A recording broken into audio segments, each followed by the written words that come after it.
Well, speaking of a mind staying wide open, tell me the Buddy Rich story. That was 1970 Buddy Rich album. Yeah, that was Nothing against you, but why does Buddy Rich need another drummer on his album? This is another case of somebody frozen in time. Peer pressure. He had his thing going with his record label, and you know, the artists that were forced to go disco for so many years, he was forced because he was on his label. You got to come up with something that's current, and at that time he wasn't hearing it. So Richard Evans was the arranger and the producer of this album, and he called me. He said, "Well, hey, I'm gonna have you play on some of Buddy's stuff. This is what the record company wants." But they really wanted Buddy to play it. So it ended up, they said, "Well, hey, look, you're going to have to show Buddy several things and give him a lesson or two." So they're telling you you're going to give Buddy Rich a lesson? Yeah, I said, me give Mr. Wild Man a lesson?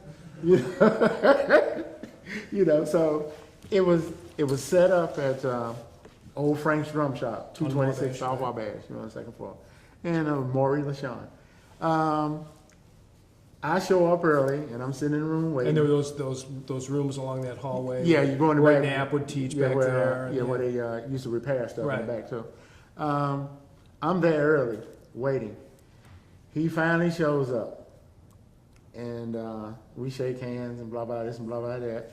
So we sat down, and I said, "Well, I can show you a couple of basic beats that's going on right now."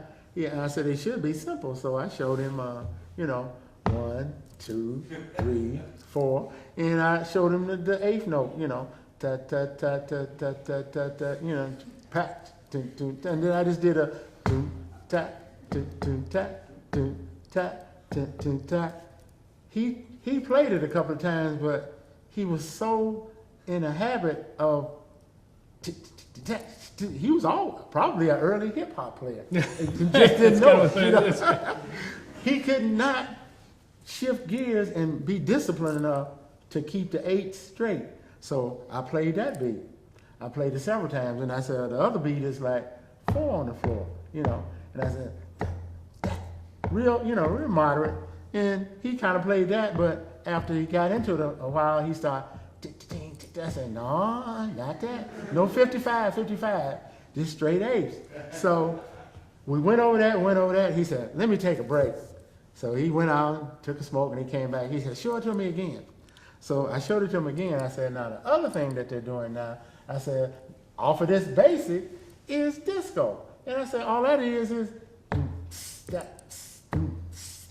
I said, you opening the hi-hat and closing it. He said, oh, okay then. On the offbeats, yeah. On the ups, you know. So he tries it. So he's trying it, and he gets about 2 bars, and it goes back into 55. And I said, nope, it's not. And because he was so used to so used to 55 to the classic open close hi-hats. It got to a point of where he got up, threw the sticks on the floor, kicked a hole in the bass drum. He was karate, knocked a hole through the drywall, and walked out the room. Walked out the room, went off for about 45 minutes, come back. He walks in the room. He said, Mo, he said, you going to New York with me? I said, me?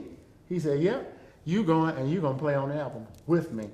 So when we went to New York, it was A&R. It was A&R 1, the big studio.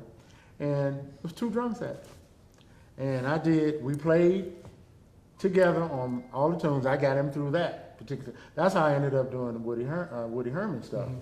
His drummer wasn't up on, you know, modern rock playing, and I was. So I learned his material, and I played it. Because I forgot his drummer's name. He teaches in Boston. Oh, I'm not sure. You probably know him, yeah. But anyway, that's how that came about. But Buddy Rich, when we went to New York, we did about 8, 9 tunes. He got frustrated to that point, and he said, man, I can't do it. Plus he was saying, when I finish this album, he said, they're going to take it and throw it in the garbage can anyway because they don't like me. Well, I guess not, you know, with the attitude he had. But it sold. It sold. And eventually, he played rock and roll real good.